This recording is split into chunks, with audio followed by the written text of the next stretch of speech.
Bismillahirrahmanirrahim. Starting with the great name of Allah, who is the most beneficent and merciful. Assalamu alaikum. This is Behria Model School, PNAD Maripur. I am Aksanas from Primary Wing, your science teacher.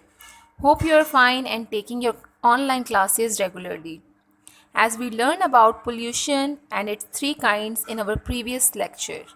So before starting class, I have some questions regarding assessment of our previous topic. Here is some question displaying on your screen. I hope that all of you will give the right answer. And your question number 1 is, oil spillage in water is what kind of pollution? And your options are land pollution, water pollution and noise pollution. Oil spillage in water means पानी के अंदर जो oil spill हो जाता है, चाहे वो किसी भी ज़रिए हो, शिपिंग ऑयल हो या फिर फैक्ट्री वेस्ट के ज़रिए जो ऑयल होता है जैसे पानी में थ्रो कर दिया जाता है वो ऑयल हो, किसी भी तरह का ऑयल जो वाटर के अंदर स्पिल हो जाता है, इनके फैल जाता है, उससे कौन सा पोल्यूशन क्रिएट होगा या वो कौन से पोल्यूशन की वजह बनता है? लैंड पोल्यूशन, वाटर पोल्यूशन और noise pollution. Hope you will find the right answer, and the right answer is water pollution. Now let's move to question number 2. Question number 2 is, what caused the death of aquatic animals? वो कौन सा pollution है जो aquatic animals की death की वजह बनता है? Aquatic animals यानी कि पानी में पाए जाने वाले जानवर. अब options हैं water pollution, air pollution, land pollution. And the right answer is water pollution. Hope you will find the उम्मीद है कि आप सबने सही जवाब दिया होगा. Now let's move to question number 3.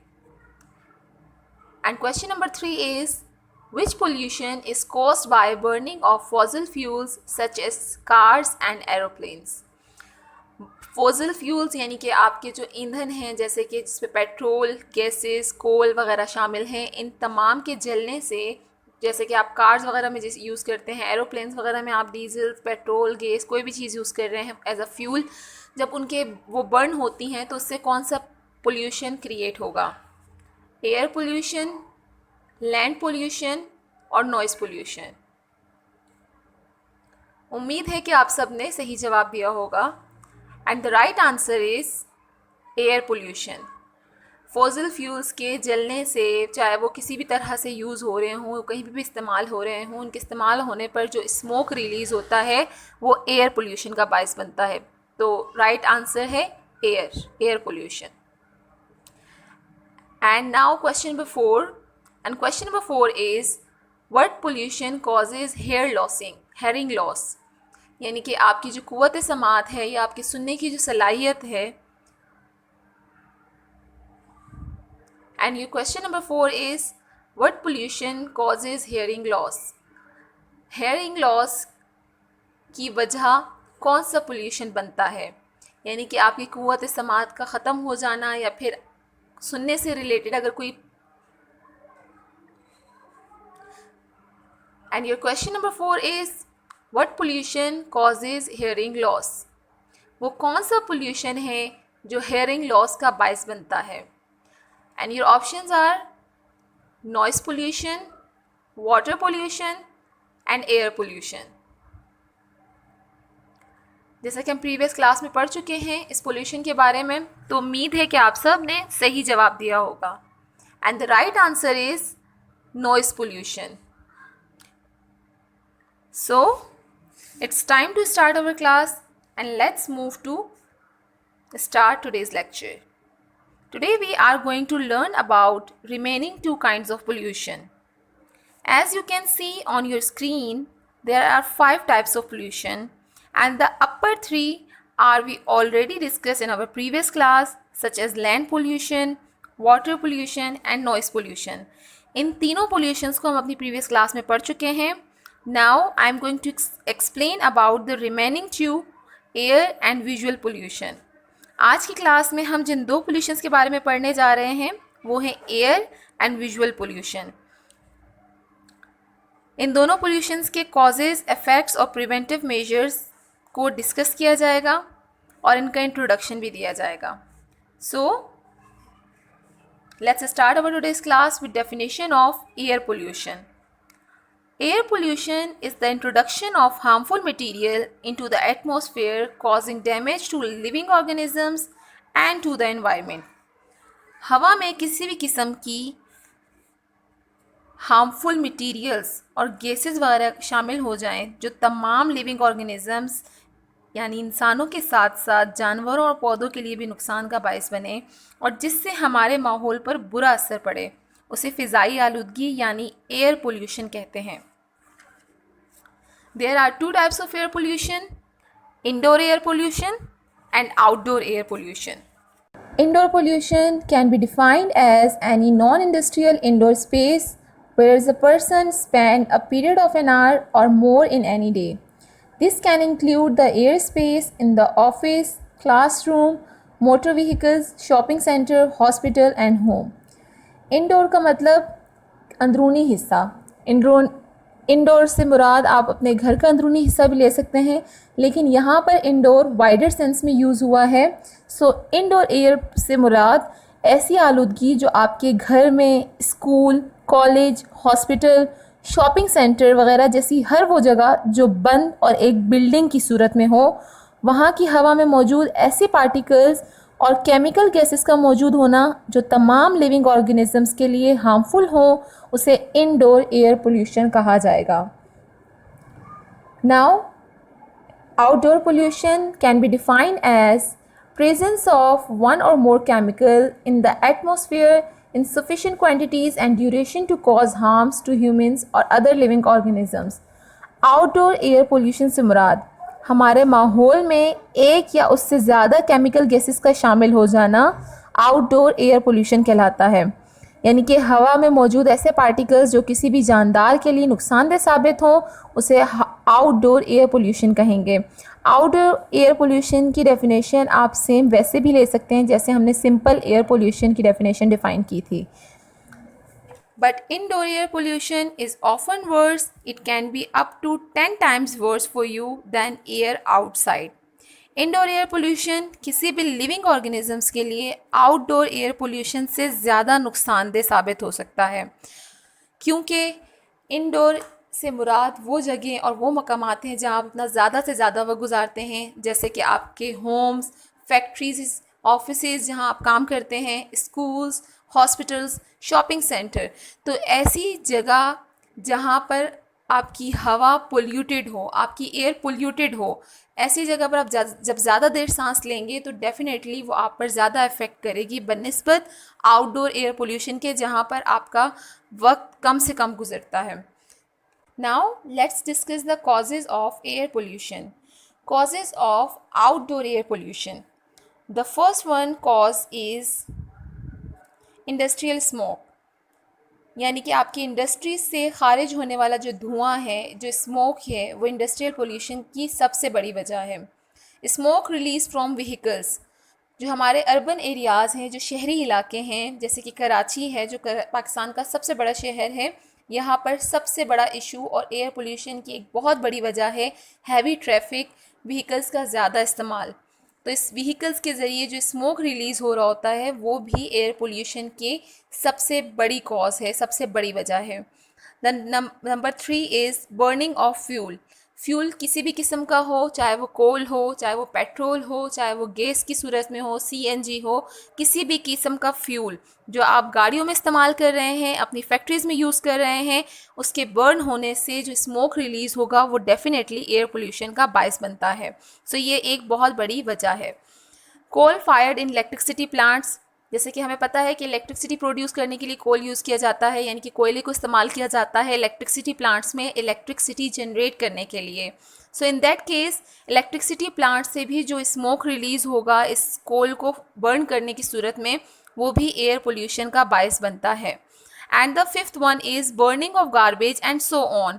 Burning of garbage, जैसे कि हम अपने नॉर्मल रूटीन में अपने घर के इर्द गिर्द देखते हैं, हमारे यहाँ जो डंप साइट्स मौजूद होती हैं, जैसे आम जबान में कचरा कुंडी वगैरह कहा जाता है, वहाँ पर भी गार्बेज को, जो रबिश जो हमारा नॉर्मल रूटीन में हम वहाँ थ्रो करते हैं, उसे बर्न किया जाता है, जिससे स्मोक रिलीज़ होता है और वो स्मोक भी एयर पोल्यूशन का बायस बनता है। So now let's discuss the causes of indoor air pollution. And the first one is smoking tobacco.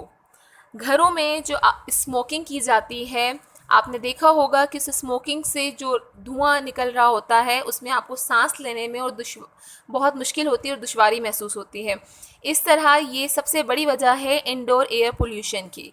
Number 2 is chemical from paints. घरों में करवाया जाने वाला जो पेंट है उसकी जो फ्यूम्स है, जो खुशबू आ रही होती है आपको, उसमें जो केमिकल्स वगैरह मौजूद होते हैं वो आपकी हवा में मौजूद शामिल हो जाते हैं, जिससे इंडोर एयर पोल्यूशन क्रिएट होता है। And the third one is smoke release from generators. घरों में पाए जाने वाले जो जनरेटर्स हैं, जो इलेक्ट्रिसिटी जनरेट करने के लिए मौजूदा दौर में तकरीबन हर घर में इस्तेमाल किया जा रहा है, जिसके अंदर फ्यूल्स यूज़ होते हैं। फ्यूल चाहे पेट्रोल की सूरत में हो या फिर आपके गैस की सूरत में, दोनों ही सूरतों में जब इलेक्ट्रिसिटी जनरेट होगी फ्यूल की मदद से और आपके जनरेटर्स जनरेट करेंगे इलेक्ट्रिसिटी, तो डेफिनेटली वहाँ पर स्मोक रिलीज़ होगा और वो स्मोक जिस रिलीज़ होता है उसमें कार्बन मोनोऑक्साइड पाया जाता है और ये कार्बन मोनोऑक्साइड कैंसर की वजह बनता है। जब घरों में वेंटिलेशन का प्रॉपर सिस्टम मौजूद ना हो और इनडोर ही कहीं पर जनरेटर को रख दिया जाए, तो ये जो स्मोक रिलीज़ होगा ये आपके घर में मौजूद हवा में शामिल हो जाएगा। इस तरह से ये इनडोर एयर पोल्यूशन की मौजूदा दौर में एक बहुत बड़ी वजह है। Let's start the control techniques and preventive measures of air pollution. And the first one is uses of renewable resources. Renewable resources का इस्तेमाल करके एयर पोल्यूशन से बचा जा सकता है। अब रीन्यूएबल रिसोर्सेज क्या हैं? जैसे कि विंड एनर्जी और सोलर एनर्जी। इस तरह से अगर इलेक्ट्रिसिटी को प्रोड्यूस किया जाए तो इसके बहुत से फ़वाइद हासिल किए जा सकते हैं, जैसे कि आप चीप इलेक्ट्रिसिटी हासिल कर सकते हैं, लोड शेडिंग से बचा जा सकता है, हर शख्स अपनी इलेक्ट्रिसिटी खुद प्रोड्यूस करेगा और इसकी सबसे बड़ा और अहम फ़ायदा हमें ये होगा कि हम एयर पोल्यूशन से बच जाएंगे। जैसे कि हम पीछे पढ़ चुके हैं, coal fire in electricity plants. Coal fire यानी कि आपके जो कोयला है, जब वो इलेक्ट्रिसिटी प्लांट्स में इलेक्ट्रिसिटी जनरेट करने के लिए यूज़ होता है तो वहाँ से बहुत ज़्यादा स्मोक रिलीज़ होता है जो एयर पोल्यूशन का बायस बनता है। जब हम फ्यूल की तरफ ना जाकर, कोल और पेट्रोल की तरफ ना जाकर रीन्यूएबल रिसोर्सेज के ज़रिए इलेक्ट्रिसिटी जनरेट कर लेंगे तो इस तरह से हम एयर पोल्यूशन पर काबू पा सकते हैं। The second preventive measure is plantation of trees. ज़्यादा से ज़्यादा दरख्त लगाकर एयर पोल्यूशन से बचा जा सकता है। पढ़ते आ रहे हैं और आप सबको पता होगा कि हमारे जो प्लांट्स हैं, जो हमारी ट्रीज़ हैं, वो क्या करती हैं, हमारे जितने भी प्लांट्स हैं वो ऑक्सीजन रिलीज़ करते हैं और कार्बन डाइऑक्साइड एब्जॉर्ब कर लेते हैं। और आप सबको पता है कि एक ह्यूमन बॉडी के लिए ऑक्सीजन कितना ज़्यादा इम्पॉर्टेंट है। ऑक्सीजन से हमारी हवा साफ़ रहती है, आपको सांस लेने में मसला नहीं होता। और इसी तरह से हमारी एयर में मौजूद जितनी भी केमिकल गैसेस है, जिसमें सबसे ज़्यादा जो गैस शामिल होती है वो है कार्बन मोनोऑक्साइड, कार्बन डाइऑक्साइड। तो हमारे जो प्लांट्स हैं वो कार्बन डाइऑक्साइड को एब्जॉर्ब कर लेते हैं। इस तरह से हमारी जो हवा है, जो हमारी फ़िज़ा है, वो साफ़ हो जाएगी, तो एयर पोल्यूशन खुद ब खुद कंट्रोल हो जाएगा।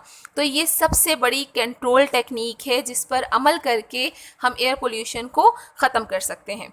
The third preventive measure is create awareness.